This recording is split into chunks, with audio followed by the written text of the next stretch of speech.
Good morning. Welcome back to see you in the AM.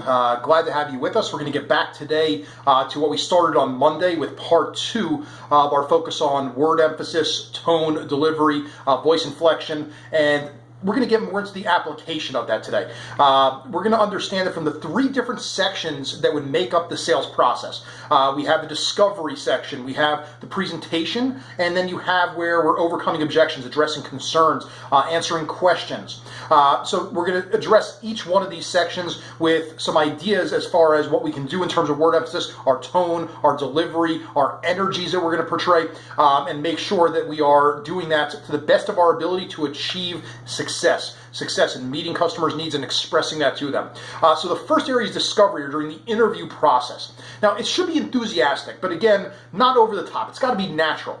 You want the prospect to know that we're interested versus going through the necessary motions. So that's only going to come through that natural enthusiasm. The enthusiasm is not about our product or service at this point, but rather about getting to know someone, having the ability to help someone meet their needs. And if we're able to inject that energy and enthusiasm into that discovery, into that interview, they're going to be much more engaged as a result.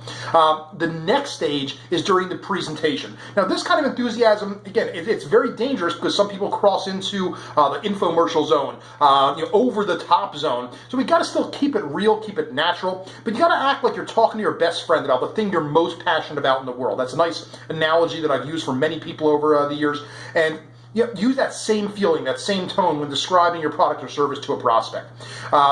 The idea that passion is contagious, so you want to express your passion for your product, for your service, not just the ability for it to meet needs, but why it is that you believe in it, and express that through your words and through your energy.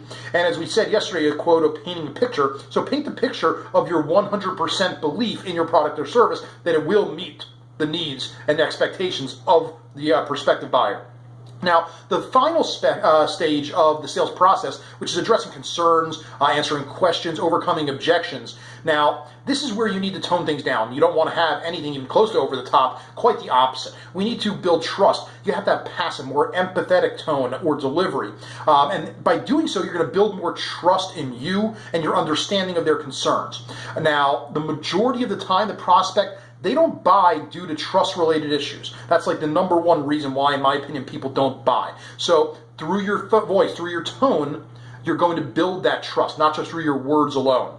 Now, many salespeople, and I'm sure many of us are all falling into this category once in a while, that we are a bit overly aggressive and impatient responding to objections or concerns, and as a result of that, we cause more damage through improper tone, that over-aggressive tone, not the words.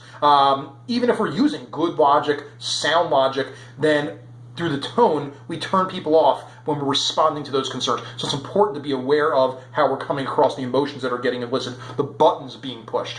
So that gives us a little bit more as far as the application of word emphasis, tone, delivery. Again, a critical part of the selling process. So we'll wrap things up today with another quote. We're going to do them all week from Zig Ziglar, as I said on Monday, who is the master of voice inflection and someone that is really someone we could all learn from. So I've quoted his book, Secrets of Closing the Sale, both the previous 2 days, and I'm going to do so again today. It's an incredible book, and I would highly recommend anyone that has never read it or listened to it on an audio version, absolutely check it out. It's a huge influence in my life. And he says, yes, words do make a difference. So you too need to be a word merchant. You must learn to use them in an effective picture painting process in order to utilize the potential you have and reach your peak as a sales professional. So again, let's stay focused today.